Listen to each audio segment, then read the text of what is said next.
Bonjour à tous et bienvenue. Cette semaine, en football européen, on a vraiment eu de tout. Des démonstrations de force, des clubs en pleine crise et puis des chocs de titans qui se préparent. Allez, on décortique ensemble les grandes histoires qui ont agité les géants du continent. Allez, on commence direct en Espagne avec une équipe qui a sorti une performance, qui a laissé tout le monde bouche bée. Dans le foot espagnol, il y a une expression qui fait vraiment frissonner n'importe quel adversaire, la manita. Qu'est-ce que ça veut dire? La petite main. C'est le symbole pour 5 buts marqués, un pour chaque doigt. Et c'est pile ce qu'a fait le FC Barcelone, une victoire écrasante 5-0 contre l'Athletic Bilbao. Et attention, ce n'est pas un coup d'éclat isolé, c'est la 9e victoire de Barcelone sur ses 10 derniers matchs, toutes compétitions confondues. Franchement, c'est une forme impériale et ça envoie un message très très clair à la concurrence. Et ce chiffre 5, il est doublement intéressant.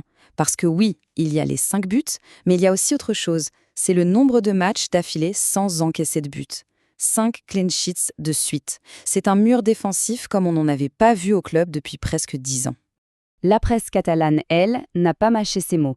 Elle a parlé d'une véritable exhibition. Et au cœur de cette démonstration, il y avait un homme, l'ailier brésilien, Rafinha. Son impact, il est juste indéniable. Les chiffres parlent d'eux-mêmes. Quand Rafinha est titulaire cette saison, le bilan de Barcelone est parfait. 0 défaite. C'est simple, non?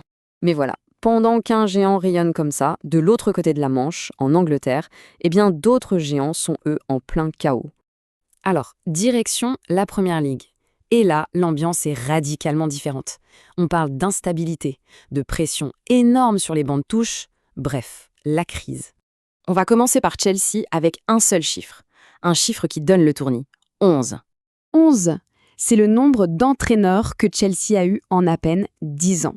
C'est une véritable valse des coachs, et ça continue encore avec la toute récente domination de Liam Rosenior. Pendant 7 ans, pas très loin, à Manchester United, la situation est tout aussi fragile. C'est tellement la crise que la presse en vient à réclamer le retour d'un ancien de la maison pour jouer les pompiers de service.